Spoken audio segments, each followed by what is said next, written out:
Fala pessoal, boa tarde, Walter Pensador TK. E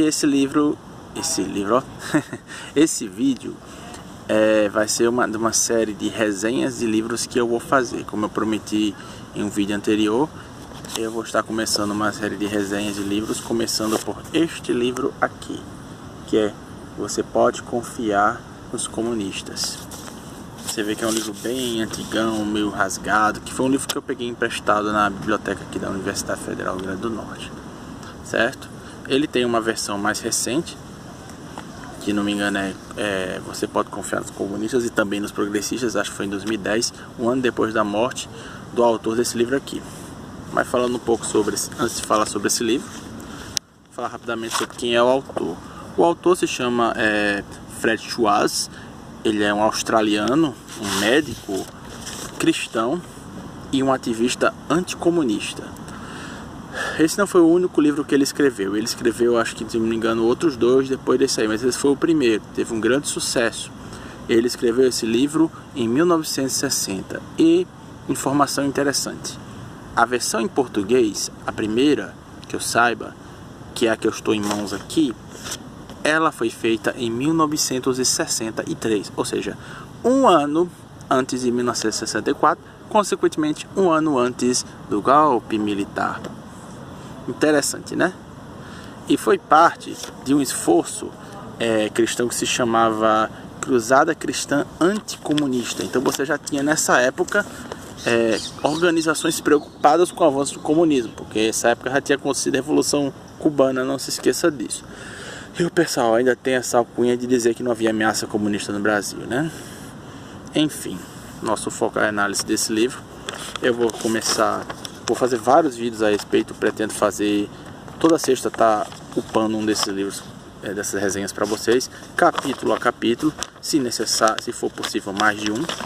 Eu vou começar com o capítulo 1 desse livro, que é o seguinte, intitulado Confiar nos Comunistas. O foco desse capítulo é dizer o que? Diferente do que você pensa, os comunistas são confiáveis. Só que não confiável no sentido estrito da palavra. Tipo, confiável porque é uma pessoa íntegra, uma pessoa respeitosa, uma pessoa que eu posso, sei lá, deixar o meu filho, que ele não vai fazer mal a ele, eu posso deixar meu dinheiro com ele, que ele não vai fazer mal. Não, esse tipo de confiável. Confiável porque ele vai se cumprir e ser aquilo que ele diz ser. Ou seja, ele é realmente um comunista.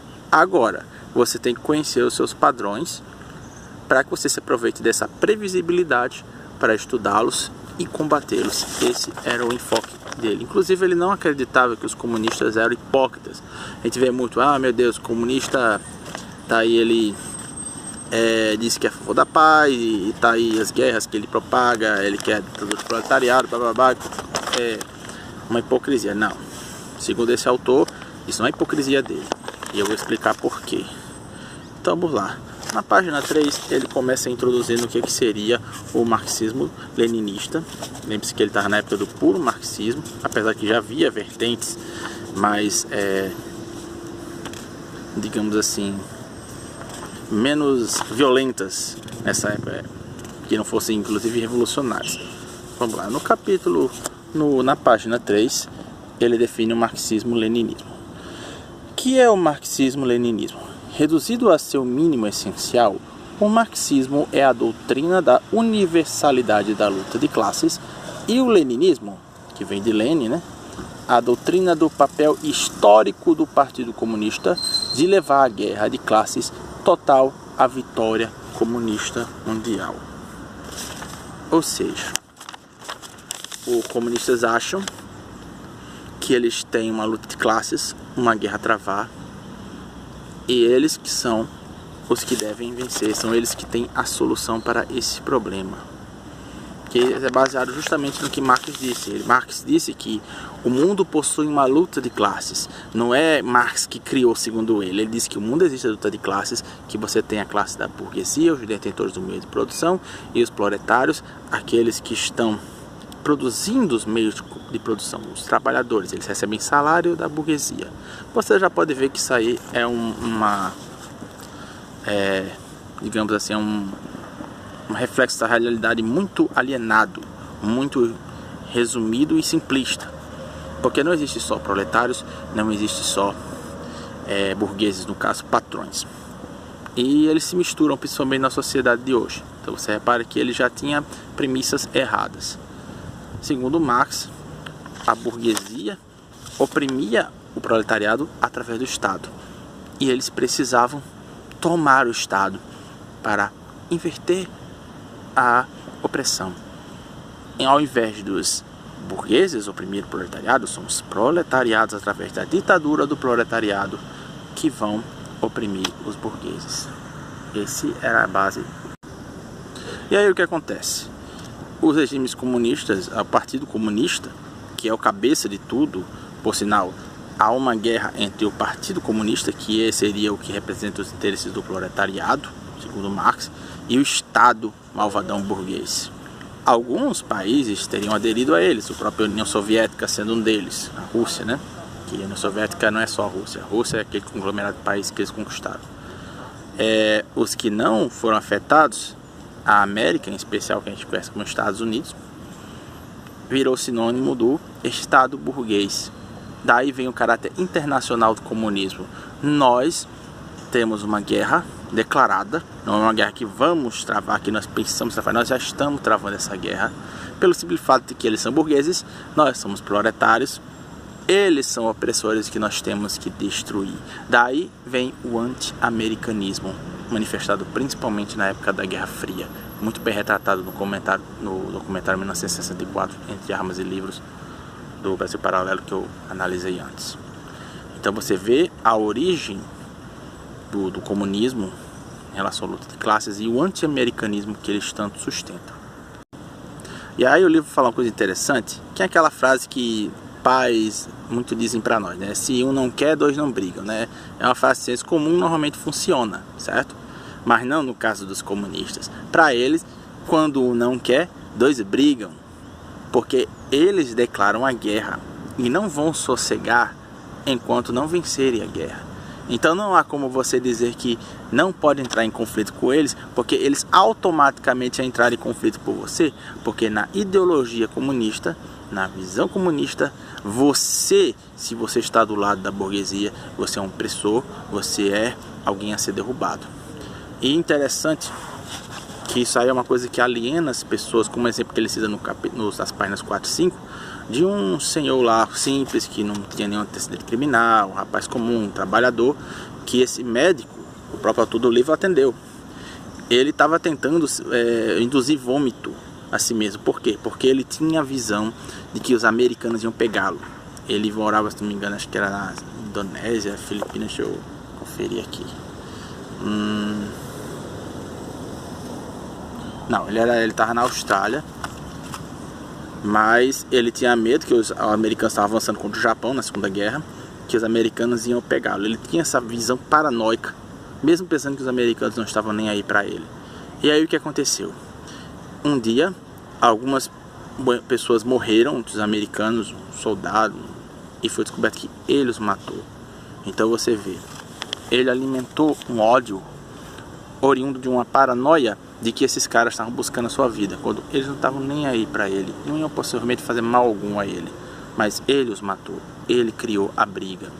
É isso que o comunismo faz, é por isso que você vê eles de essa forma raivosa, criando intriga, xingando, brigando, porque para eles estão em guerra, eles têm essa visão esquizofrênica da realidade. E aí o livro mostra algumas características que os comunistas dizem ter, que nós acusamos eles de ser hipócritas, como eu mencionei antes, a questão da paz. Comunistas amam paz, fazem marchas, fazem esforços em prol da paz, e dizem, não, nós queremos a paz. E aí você vê, não, vocês não querem a paz, porque vocês estão fazendo isso, vocês estão massacrando não sei quantas pessoas, vocês têm uma ideologia onde vocês querem dominar o Estado pela força, uma revolução violenta, ditadura do proletariado, como é que vocês podem querer a paz? Não, mas nós queremos a paz. E eles estão, segundo o autor, sendo sinceros, eles querem a paz. Só que a paz é o quê? A paz para eles é quando eles vencerem a luta de classes e conseguirem levar a humanidade para o domínio comunista e assim adquirir a paz. E aí você pode ir para todas as outras esferas que eles dizem ter e não tem. O amor também, nós somos amorosos, nós estamos fazendo tudo por amor. o amor comunista, nem que seja massacrando centenas de pessoas. Não, mas isso aí foi um esforço pela paz, e nós estávamos sendo amorosos e compassivos com essas pessoas capitalistas que estavam só propagando um regime de opressão. Enfim, aí o que mais? Por último, comunistas não mentem. Pelo menos não a mentira fora do comunismo, porque o que eles disserem, se for para a causa comunista, terá que ser a verdade. Você vê que tudo no comunismo gira em torno do fins, justificam os meios. A guerra pela paz, o massacre pela paz, não tem problema. É um meio para a paz. Mentir em prol de fazer o bem no comunismo? Não, na verdade é a verdade. A verdade comunista. Eu vou citar um exemplo disso aqui. Na página 9 é mostrado um relato aonde os americanos, segundo os comunistas, teriam massacrado a população coreana. Naquela guerra teve lá Coreia do Norte e Coreia do Sul. E aí eles usam para acusar os americanos, para variar, os imperialistas, os assassinos, com sede de sangue e que merecem ser destruídos. Isso aqui está situado na página 9, tá?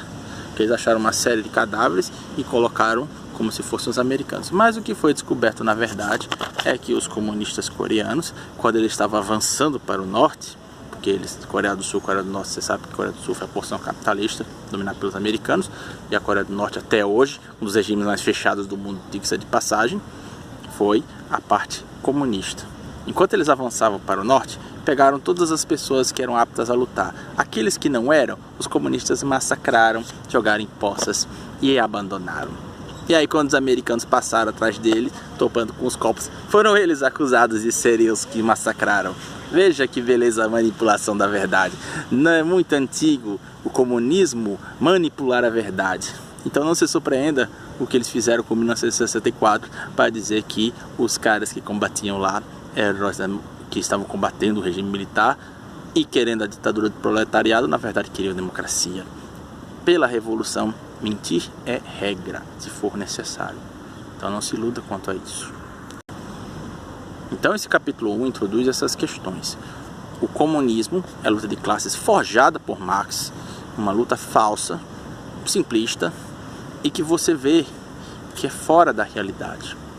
Não existe, as variáveis são muito maiores, mas não interessa. O comunismo pensa que o interesse do Partido Comunista, que vem do que Marx pregou, é a verdade, é o caminho para a paz, é amor por um mundo melhor. E eles vão fazer de tudo por isso. Eles vão matar, e eles vão mentir, eles vão roubar, eles vão fazer o que for. E tudo isso será justificado, porque essas coisas possuem o fim maior de espalhar o comunismo pelo mundo e você ter uma sociedade perfeita. E isso tudo é baseado em um materialismo ateu, porque você sabe que o Marx dizia que a religião era o ópio do povo. Então é como se fosse uma religião, um substituto de um significado metafísico, espiritual para o ser humano. Então é isso, esse foi o primeiro capítulo. Foi muita coisa que tem aqui, eu deixei de levar as coisas porque senão ia ficar muito mais longo o vídeo. Curte e compartilha se você gostou, se inscreve no canal. Capítulo 2 virá em breve. Deus abençoe e dê sugestões, dicas, se você estiver achando que o formato esteja ruim, bom, vou ver o que posso fazer a respeito. E lembre-se que a verdade é uma só. Valeu!